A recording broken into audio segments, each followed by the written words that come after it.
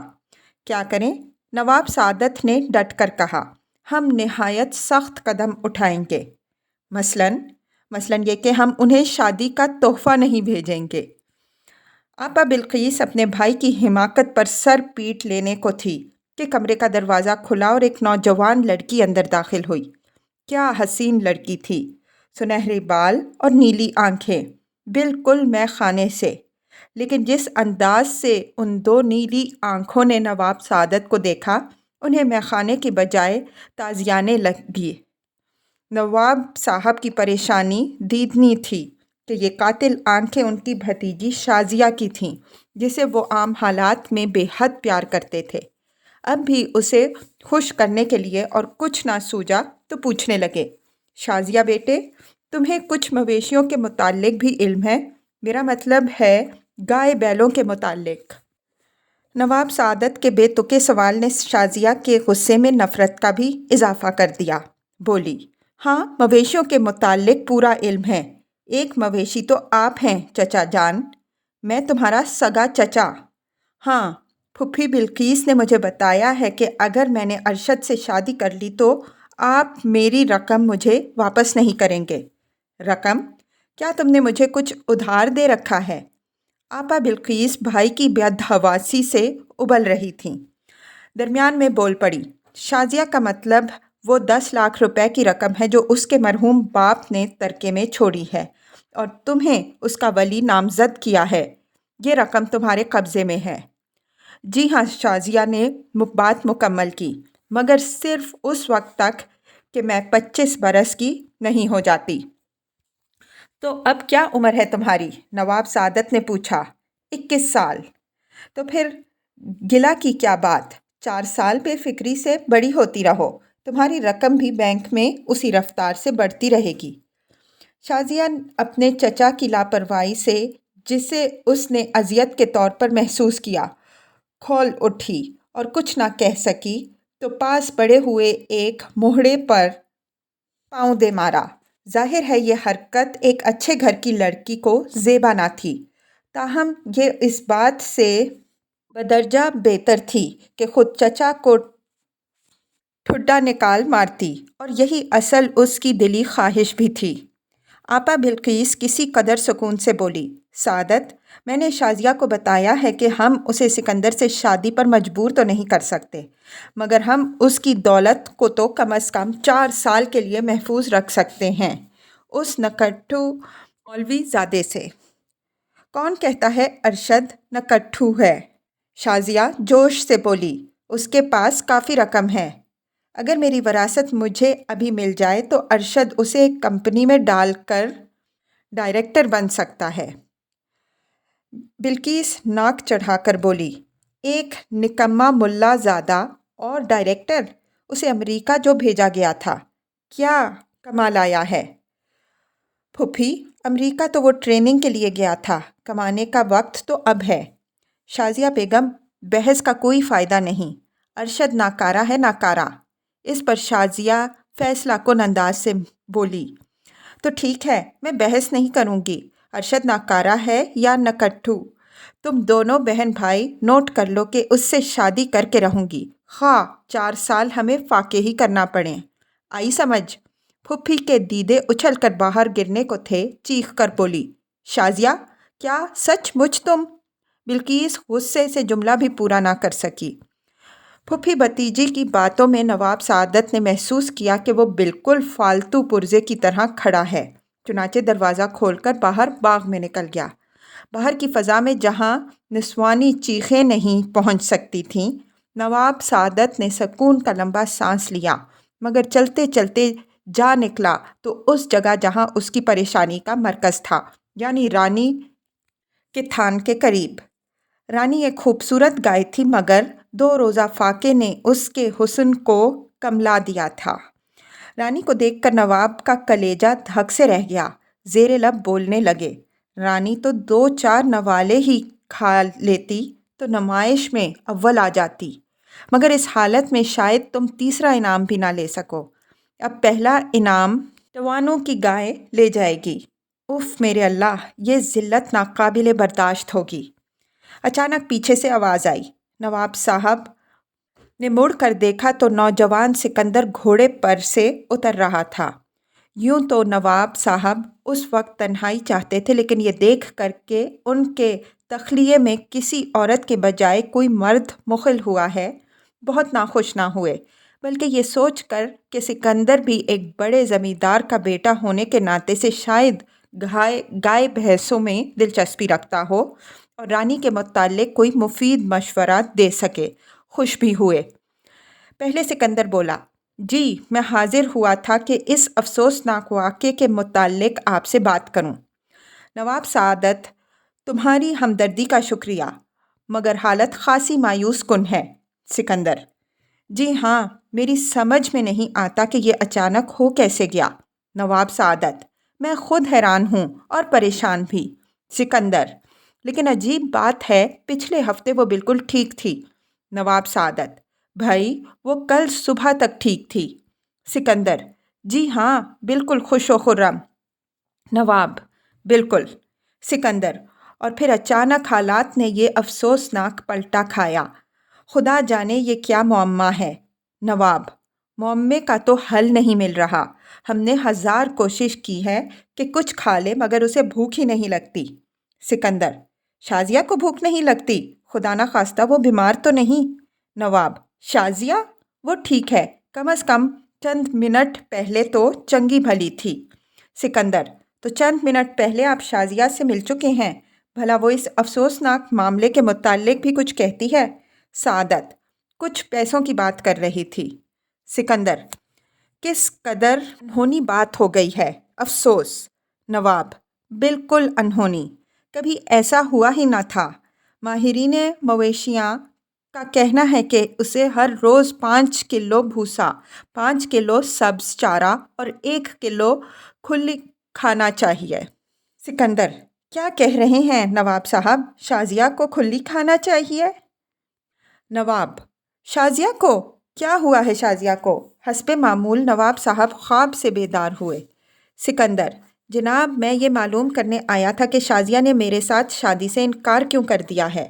نواب صاحب نے ماتھے پر انگلی رکھ کر سوچا، جیسے کوئی بھولی بسری کہانی یاد کر رہے ہوں۔ پھر اچانک شازیہ کی ملاقات یاد آئی اور بولے، وہ غالباً کسی دوسرے شخص سے محبت کرتی ہے۔ اور ہاں سکندر بیٹے، سبز سرسوں کا استعمال کیسا رہے گا؟ سکندر، سبز سرسوں کا استعمال کس لیے؟ شازیہ کو منانے کے لیے؟ نواب، نہیں عزیز، رانی کو کھلانے کے لیے۔ سکندر نواب صاحب کی لایعنی گفتگو سے سٹ پٹا گیا۔ اس پر ایک قہر کی نگاہ ڈالتے ہوئے بولا، لعنت بھیجو رانی پر، اور یہ کہہ کر گھوڑے پر سوار ہو کر یہ جا وہ جا۔ نواب سعادت کو غصہ بھی آیا اور کچھ اطمینان بھی محسوس ہوا۔ غصہ اس بات پر کہ ایک رئیس زادہ ہو کر سکندر نے اتنی گندی زبان کیوں استعمال کی، اور اطمینان اس بات پر کہ اس کی بھتیجی نے ایک ایسے شخص سے شادی کرنے سے انکار کیا تھا جس کا گائے بھینسوں کا علم بالکل ناپختہ تھا۔ نواب صاحب اس خوشگوار خیال سے اپنے ذہن میں اجالا محسوس کر رہے تھے، مگر آپا بلقیس کے اچانک ظہور سے ان کی آنکھوں کے سامنے پھر اندھیرا چھا گیا۔ آپ ایک خوش وضع خاتون تھیں، مگر جب کبھی غصے میں ہوتی اس کے چہرے پر درندگی سی چھا جاتی، اور نواب سعادت بچپن سے اس درندگی سے آشنا تھا۔ آپا کو غصے میں دیکھ کر سعادت سہم گئے۔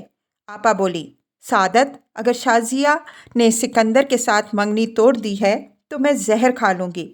تم آج ہی کراچی جاؤ اور اس کمبخت ارشد سے ملو، وہ وہاں کس کمپنی میں کام کرتا ہے۔ مگر میں اسے جا کر کیا کہوں گا؟ میاں بیوی راضی کیا کرے گا قاضی؟ گولی مارو قاضی کو۔ تم اسے صرف اتنا بتا دینا کہ اگر اس نے شازیہ کے ساتھ شادی کی تو 4 سال تک شازیہ کو اپنی رقم سے پیسہ تک نہیں ملے گا۔ بس تم یہ کہہ دینا اور پھر وہ خود بخود شازیہ سے بھاگ کھڑا ہوگا۔ نواب صاحب نے اپنا سر کھجایا اور انہیں یاد آیا کہ سکندر بھی جو تھوڑی دیر پہلے رانی پر تبرہ کر کے رخصت ہوا تھا، ایسا اچھا رشتہ نہ تھا۔ چنانچہ ڈرتے ڈرتے بولے، آپا شازیہ ارشد سے ہی شادی کر لے تو کیا حرج ہے؟ کیا حرج ہے؟ آپا چلائی۔ حرج یہ ہے کہ ہماری بھتیجی ایک رئیس زادی نے ایک ملا کے لونڈے سے نکاح کر لیا تو ہم کسی کو منہ دکھانے کے قابل نہیں رہیں گے۔ نواب سعادت نے ڈرتے ڈرتے کہہ ہی دیا، مگر وہ ایک دوسرے کو چاہتے ہیں۔ سعادت، تمہارے دماغ میں بھس بھرا ہوا ہے۔ آپا بلقیس نے بھائی پر ایک غیظ آلودہ نگاہ ڈالتے ہوئے کہا، نوابوں کی بیٹی ایک معمولی آدمی کو چاہنے لگے، یہ نہیں ہو سکتا۔ بس تم آج 2 بجے کی پرواز سے کراچی جانے کی تیاری کرو، وہ ملا زادہ وہیں کہیں کام کرتا ہے۔ اچھی بات آپا، نواب سعادت کپ کپاتے ہونٹوں سے بولے، اگر یہی تمہاری مرضی ہے۔ اگلے روز سندھ کلب کراچی میں نواب سعادت نے ارشد کو دن کے کھانے پر مدعو کیا۔ اسے دیکھا تو وہ کچھ خوش نہ تھے، ارشد سے نہیں، اپنے مشن سے۔ ارشد بے شک ایک غریب مولوی کا لڑکا تھا، لیکن تھا خوش شکل اور ذہین۔ امریکہ سے اعلیٰ تعلیم حاصل کر کے آیا تھا، اور سب سے بڑھ کر یہ کہ شازیہ اسے چاہتی تھی اور وہ شازیہ کو۔ مگر اب آپا کا حکم تھا کہ اس 2 طرفہ چاہت کا قلع کما کرو تاکہ شازیہ سکندر کی طرف لوٹ آئے۔ جی ہاں، وہی بدتمیز سکندر جس نے نہ صرف پیاری رانی کے متعلق بدزبانی کی تھی بلکہ گایوں پر من حیث النسل بھی لعنت بھیجی تھی۔ نواب سعادت نے فیصلہ کر لیا تھا کہ آپا خواہ کچھ کہے، کھانے کے دوران وہ ارشد کے ساتھ شازیہ کے بجائے کسی دوسرے خوشگوار موضوع پر باتیں کریں گے۔ اور پھر آپ نے ابتدائے کلام کی، ارشد تمہیں معلوم ہے ہمارا سعادت منزل کا باغ آج کل کس قدر شوبن پر ہے۔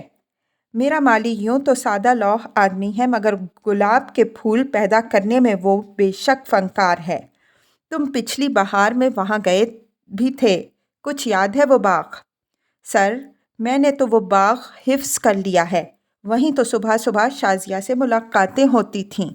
نواب سعادت ذرا بدکے، وہ گفتگو کو شازیہ سے ذرا فاصلے پر رکھنا چاہتے تھے، سو انہوں نے کوشش جاری رکھی اور بولے، لیکن اس بہار میں تو گل کے تختوں کا حسن ہی نرالا ہے، ایک رنگ و بو کا طوفان ہے کہ پورے باغ پر چھایا ہوا ہے۔ سر، سچی بات تو یہ ہے، ارشد نے مؤدبانہ مسکراہٹ کے ساتھ کہا، کہ گلاب کے پھولوں سے لطف اندوز ہونا اسی صورت میں ممکن ہے کہ ساتھ شازیہ جیسی لڑکی ہو۔ سبز پتوں اور گلابی کلیوں کے پس منظر میں شازیہ کے سنہری بال قوس قزح کا سما پیدا کرتے ہیں۔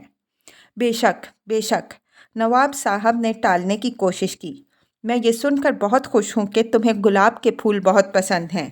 اصل میں سعادت منزل کے باغوں کی زمین بھی گلاب کو بڑی راس آتی ہے، اور پھر ہم کھاد بھی اچھے خاصے اہتمام سے ڈالتے ہیں۔ نواب صاحب، ارشد لمبے مضمون کو مختصر کرتے ہوئے بولا، شازیہ نے مجھے بتایا ہے کہ آپ نے اسے میرے ساتھ شادی کرنے سے منع کر دیا ہے۔ نواب صاحب نے یہ سنا تو ان کے حلق میں نوالا پھنس گیا۔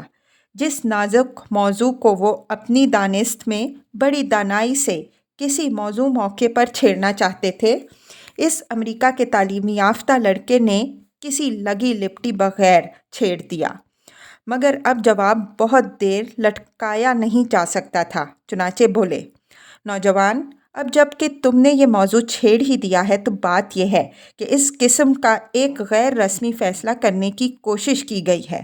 دراصل میں تو نہیں، میری بڑی بہن اس معاملے میں۔ جی ہاں، ارشد بولا، مجھے معلوم ہے ان کا خیال ہے میں فضول خرچ ہوں۔ نہیں صاحبزادے، جہاں تک مجھے یاد ہے آپا محترمہ نے لفظ نکھٹو استعمال کیا تھا۔ جی ہاں، ارشد نے اس بات میں سر ہلایا، لیکن امریکہ جا کر میں نے ایک عظیم الشان زرعی فارم پر تربیت حاصل کی ہے۔ اس نے مجھے ایک نیا اعتماد اور ولولہ بخشا ہے۔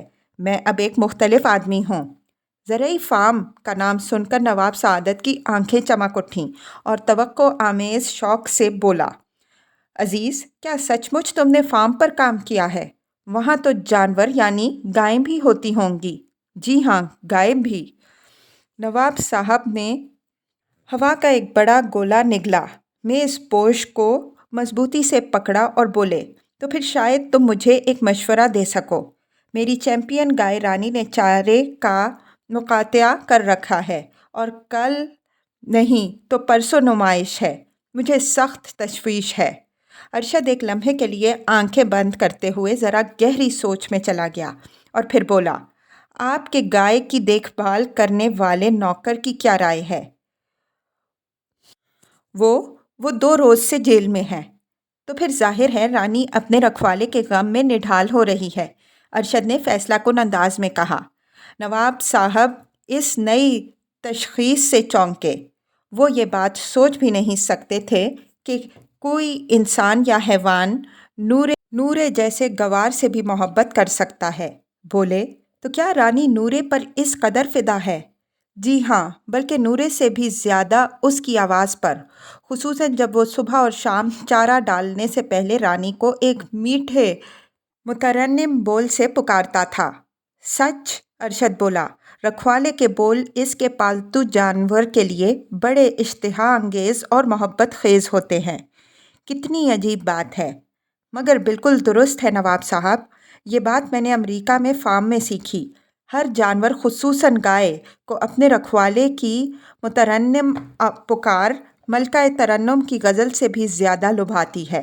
پھر گائیں فطرتاً جذباتی ہوتی ہیں، مگر یہ مانوس پکار ان کے کانوں میں نہ پڑے تو کھانا پینا بھول جاتی ہیں، خواہ نمائش میں 2 دن ہی باقی ہوں۔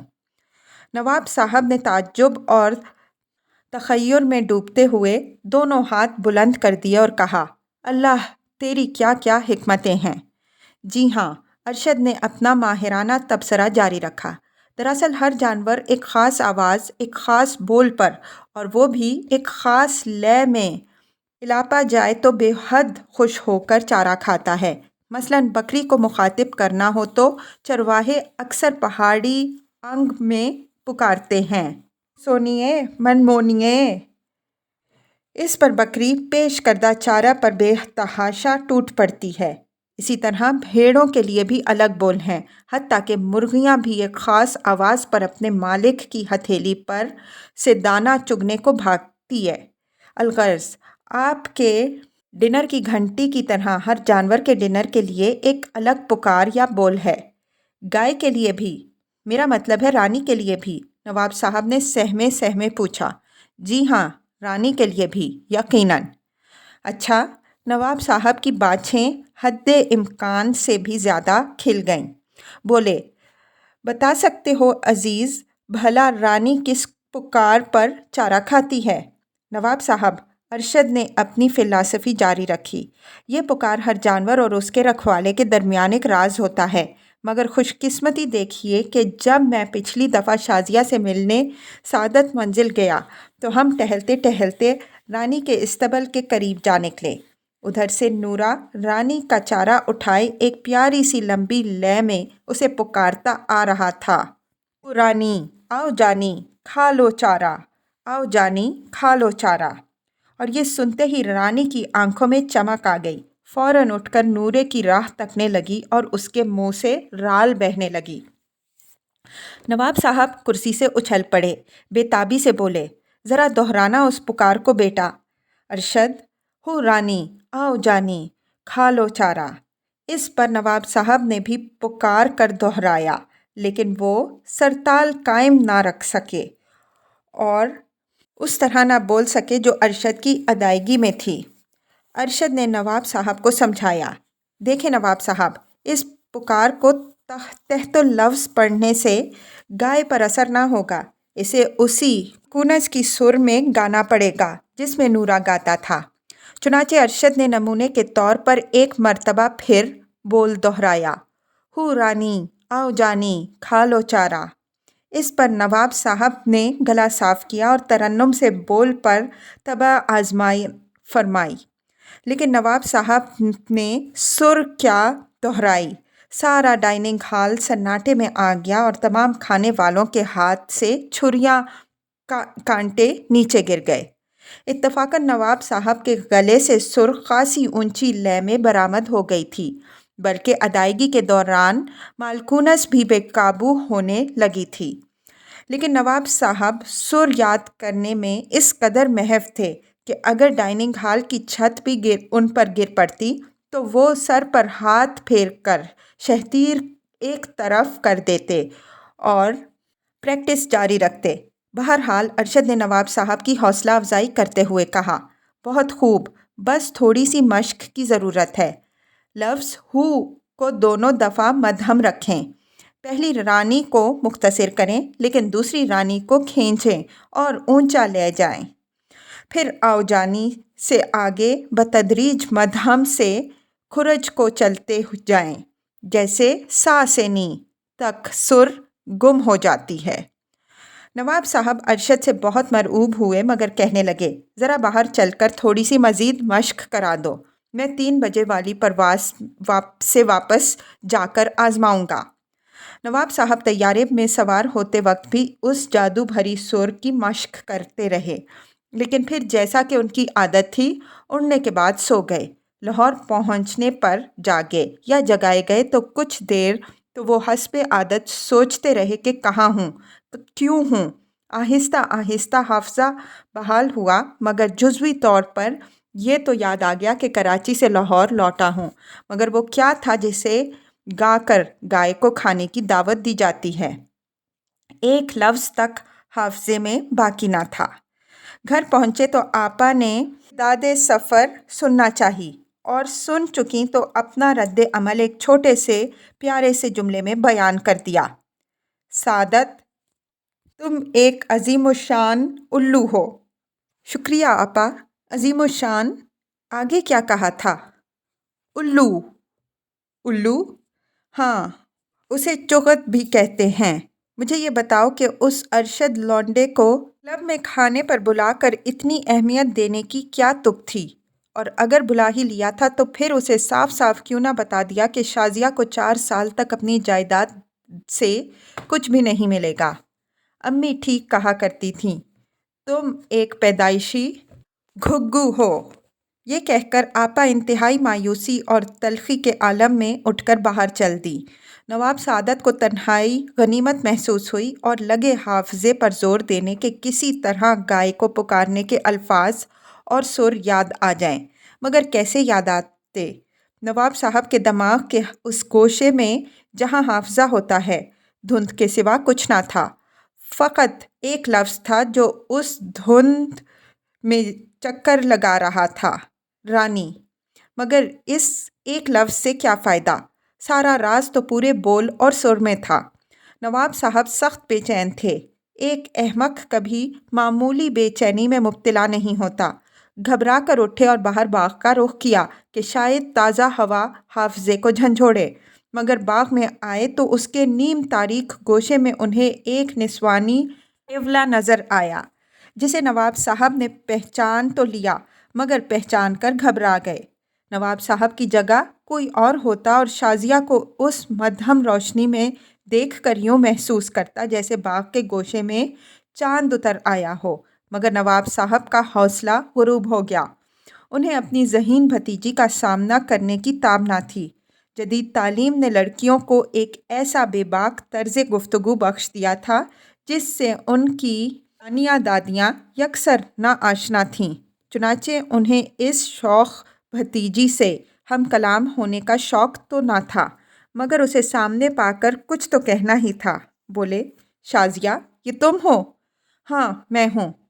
تم کھانے پر کیوں نہیں آئیں؟ بس نہیں آئی، اور مجھے بھوک بھی نہیں تھی۔ یہی تکلیف میری گائے کو بھی ہے۔ شازیہ نے اپنے چچا کو ایک ایسی حقارت کی نگاہ سے دیکھا جس کی کاٹ الفاظ سے کہیں زیادہ تیز ہوتی ہے۔ نواب صاحب نے کاٹ محسوس کی تو جھٹ پینترا بدلا، بولے، ارشد کہتا تھا۔ شازیہ نے ارشد کا نام سنتے ہی بات کاٹ کر کہا، کیا آپ ارشد سے ملے ہیں؟ کیا کہتا تھا؟ یہی تو مجھے یاد نہیں۔ لفظ رانی سے شروع ہوتا تھا۔ شازیہ نے ایک دفعہ پھر چچا کو گھورا اور کہا، میرا مطلب ہے آپ کی گائے کے ذکر خیر کے بعد کیا کہتا تھا؟ کیا اس نے یہاں آنے کے متعلق کچھ نہیں کہا؟ میرا خیال ہے کچھ کہا تو تھا۔ کیا؟ مجھے یاد نہیں۔ شازیہ نے غصے سے دھانت بھینچ لیے، آنکھیں تنگ کر لیں اور پھر نواب صاحب کی سمت میں ایسی بے لفظ مگر باملامت آواز نکالی کہ نواب صاحب بوکھلا اٹھے اور بولے، شازیہ، تمہیں بزرگوں کے سامنے ایسی آواز نہیں نکالنا چاہیے۔ ضرور نکالوں گی، اور آپ بھی میرے ساتھ بزرگوں کی طرح نہیں بلکہ ایک گنڈار کی طرح پیش آ رہے ہیں۔ گنڈار کی طرح؟ گنڈار کیا ہوتا ہے؟ گنڈار ایک کیڑا ہوتا ہے، پرلے درجے کا خود غرض اور کمینہ۔ نواب سعادت کو محسوس ہوا کہ بھتیجی نے کوئی بے ادبی کر ڈالی ہے، مگر کتنی شدید اس کا صحیح اندازہ نہ تھا۔ بولے، شازیہ بیٹا، تم اندر جاؤ، یہاں سردی ہے، تمہیں زکام ہو جائے گا۔ ہونے دو، میں اندر نہیں جاؤں گی، میں یہیں چاند دیکھوں گی اور ارشد کے متعلق سوچوں گی۔ آخر آپ یہاں کیا کرنے آئے ہیں؟ میں بھی کچھ سوچنے ہی آیا تھا رانی کے متعلق۔ ارشد کا کہنا ہے کہ جب تک وہ صحیح پکار نہیں سنتی وہ روزہ نہیں توڑے گی۔ ارشد نے مجھے پکار سکھائی بھی تھی لیکن مجھے بھول گئی۔ یہ سن کر شازیہ بے پھر گئی، بولی، تو کیا آپ ارشد سے گائے کو پکارنے کا سبق لیتے رہے ہیں؟ اس کی خواہش کو ٹھکرانے کے بعد اس سے سبق سیکھتے ہوئے شرم نہ آئی؟ لیکن چھوڑو لیکن کو، شازیہ بے تابی سے بولی، اگر ارشد کی سکھلائی ہوئی پکار سے آپ کی گائے رانی نے روزہ کھول دیا اور پھر بھی آپ نے ہم دونوں کی شادی کی اجازت نہ دی تو پھر اپنا نام نواب سعادت کی بجائے نواب ہلاکو خان رکھ لینا۔ میری پیاری شازیہ، نواب صاحب شازیہ کی ساری گستاخیاں نظر انداز کرتے ہوئے بولے، اگر ارشد نے میری رانی کو چارہ کھانے پر آمادہ کر لیا تو پھر تم دونوں کی منہ مانگی مراد پوری کروں گا۔ ہوا وعدہ؟ دل و جان سے۔ اور پھوپھی بلقیس نے ٹانگ اڑائی تو میں اس سے مشورہ ضرور لوں گا مگر کروں گا وہی جو خود چاہوں گا۔ یہ کہہ کر نواب صاحب ذرا رکے اور پھر کچھ یاد کر کے بولے۔ وہ بول شروع تو لفظ رانی سے ہوتے تھے۔ اتنے میں رات کی تاریکی میں ایک فاصلے سے کسی نوکر کے گانے کی آواز آئی، میری جانی تیری مہربانی خدا را۔ نواب سعادت کے کانوں میں اس آواز کا پڑنا تھا کہ وہ ہوا میں اچھل پڑے، جیسے ان کے جسم کو بجلی نے چھو لیا ہو۔ رانی کو پکارنے کے بول ان کے حافظے سے نکل کر زبان پر آیا چاہتے تھے۔ نوکر اب نزدیک آ گیا۔ اس نے اپنے گیت کا مصرع ایک بار پھر دہرایا، میری جانی تیری مہربانی۔ معجزہ! نواب صاحب کو پکار کے سارے الفاظ یاد آ گئے۔ ہو رانی، آؤ جانی، کھا لو چارہ۔ گانے والا نوکر قریب آیا تو نواب صاحب نے پوچھا، کون ہو؟ جی میں ہوں روشن باورچی۔ شاباش روشن، تم نے بڑا کام کیا، آگے آؤ۔ حکم حضور۔ سنو۔ اور پھر نواب صاحب نے اپنی دانست میں پورے سر تال سے پہلے بول گنگنایا اور پھر باقاعدہ پورے زور سے گایا۔ روشن باورچی کو جی کڑا کر داؤ دیے بغیر چارہ نہ تھا، بولا، سبحان اللہ۔ نواب صاحب نے ملازم کی داد کو خاص اہمیت نہ دی مگر بولے، اب یہی بول تم گا کر دکھاؤ۔ میں؟ روشن نے خاکسارانہ احتجاج کیا۔ ہاں تم، یہ گائے کو کھانا کھلانے کا گانا ہے۔ لیکن حضور میرا کام تو آپ کو کھانا کھلانا ہے۔ شازیہ رہ نہ سکی، بولی، چچا بیچارے روشن کو کیوں مجبور کر رہے ہو؟ اس لیے میری پیاری بھتیجی، نواب صاحب اپنی تمام تر دانائی میں گویا ہوئے، کہ ایک کی نسبت دو بہتر ہوتے ہیں۔ اگر میں کل سر بھول گیا تو روشن تو یاد رکھے گا۔ شازیہ کو زندگی میں پہلی مرتبہ اپنے چچا کی بات میں عقل کا شائبہ نظر آیا، چنانچہ روشن سے مخاطب ہو کر کہنے لگی، ٹھیک ہے روشن، آؤ ہم تینوں مل کر گائیں گے۔ تمہیں شاید معلوم نہیں کہ یہ میرے لیے زندگی اور موت کا سوال ہے، سو ذرا پھیپھڑے تان لو۔ روشن اس ماہپیکر نوابزادی کو جسے پیار سے پیٹھ پر گھوڑا بن کر بٹھایا کرتا تھا ٹال نہ سکا، چنانچہ وہ نوابوں کے لیے ڈنر گانگ بجانے والا مویشیوں کے لیے ڈنر گانا گانے پر راضی ہو گیا، لیکن نواب صاحب سے ایک درخواست کی۔ حضور، اگر دوسرے نوکروں نے مجھے آپ کے ساتھ تو گانا گاتے ہوئے دیکھ لیا تو شاید سعادت منزل کے ڈسپلن میں کوئی فتور واقع ہو جائے۔ چلیے چند قدم دور جا کر ریاض کرتے ہیں۔ اس پر شازیہ بولی، لیکن یہ گانا اگر ہم رانی کی خاطر گا رہے ہیں تو کیوں نہ اس کی کھرلی کے پاس جا کر گائیں تاکہ گانے کی تاثیر بھی دیکھ لیں۔ نواب سعادت کو شازیہ کی تجویز میں ایک افلاطونی دانائی نظر آئی۔ کہنے لگے، شازیہ، تم کس قدر زیرک ہو، کہاں سے پایا ہے تم نے یہ روشن دماغ؟ ددھیال کی طرف سے تو یقیناً نہیں۔ شازیہ مختصراً بولی، اللہ کا شکر ہے۔ پھر تینوں رانی کے قریب پہنچے تو اس کی کھرلی میں تازہ سبز چارہ یوں رکھا تھا جیسے ابھی کسی نے عشائیے کی میز پر کھانا چنا ہو اور مہمانوں کا انتظار ہو، گویا رانی بدستور بھوک ہڑتال کیے بیٹھی تھی۔ تو کہو، تیار ہو ساتھیوں؟ نواب صاحب نے روشن اور شازیہ سے پوچھا۔ جی ہاں، دونوں یک زبان ہو کر بولے۔ اس پر نواب صاحب نے سر اٹھائی اور تینوں مل کر گانے لگے، ہو رانی آؤ جانی کھا لو چارہ۔ لیکن گانے میں نہ صرف آوازیں مختلف تھیں بلکہ سریں بھی اپنی اپنی تھیں۔ دنیائے نغمہ میں اس سے زیادہ افراتفری ناممکن تھی۔ نتیجہ یہ کہ باغ کے پرندے اپنے گھونسلوں سے راکٹوں کی طرح سوئے آسمان نکلے، یہاں تک کہ خود رانی ایک جھٹکے سے اٹھ کر کھڑی ہو گئی اور دروازے کے پاس کھڑے ہوئے طائفے کو گھورنے لگی۔ نواب صاحب کو رانی کا اٹھ کھڑا ہونا امید افزا شگون نظر آیا۔ ساتھیوں سے بولے، ایک بار پھر۔ چنانچہ ایک بار نغماتی طوائف الملوک کی ظہور میں آئی۔ پرندے ثریا کے قریب جا پہنچے لیکن رانی نے چارے کی سمت کوئی حرکت نہ کی۔ نواب صاحب پر ایک برفیلی مایوسی چھا گئی، غصے میں بولے، اس ارشد کے بچے نے مجھ سے مذاق کیا، دھوکہ دیا ہے۔ شازیہ مساوی غصے سے بولی، ارشد دھوکے باز نہیں۔ تو پھر ہمارا گانا بے اثر کیوں ہے؟ نواب صاحب نے جواب طلب کیا۔ اس لیے کہ صرف ایک دو ہی دفعہ تو ہم نے رانی کو پکارا ہے، شاید وہ ہماری دعوت پر غور نہیں کر رہی ہو۔ اگر ہم اپنی پکار کو ایک دفعہ پھر دہرائیں تو شاید وہ خوش ہو کر چرنے لگے۔ تمہارا مطلب ہے ایک دفعہ پھر گائیں؟ نواب صاحب نے استفساراً کہا۔ مطلب تو یہی ہے، مگر صرف میں اور روشن گائیں گے۔ آپ کی آواز سے رانی الرجک ہے۔ اس دفعہ شازیہ اور روشن نے لے اٹھائی اور کہیں نغمے کے وسط میں تھے کہ پیچھے سے آواز آئی، آہا، قوالی ہو رہی ہے شازیہ جی۔ ارشد، شازیہ خوشگوار حیرت سے چلائی، تم یہاں؟ ہاں شازیہ، تمہاری کشش کے آگے چارہ نہ تھا۔ پھر نواب صاحب سے مخاطب ہوا، السلام علیکم نواب صاحب۔ وعلیکم السلام، تم کب آئے ارشد؟ سر، آپ کے بعد دوسری پرواز سے ابھی ابھی پہنچا ہوں اور چند روز ٹھہروں گا بھی۔ وہ ٹھیک ہے، مگر تمہاری سکھائی ہوئی پکار تو بالکل بیکار نکلی۔ جناب، آپ نے اسے ٹھیک لے میں نہیں گایا ہوگا۔ لے کیسے غلط ہو سکتی ہے؟ شازیہ اور روشن نے بھی میرا ساتھ دیا تھا۔ نواب سعادت نے اپنا گلا صاف کیا اور دایاں ہاتھ کان پر رکھ کر لے اٹھائی، ہو رانی۔ نہیں حضور، ارشد نے نفی میں سر ہلایا، آپ نے انترا کی استہائی بنا دی۔ معاف کرنا عزیز، میں اس معاملے میں بالکل کورا ہوں۔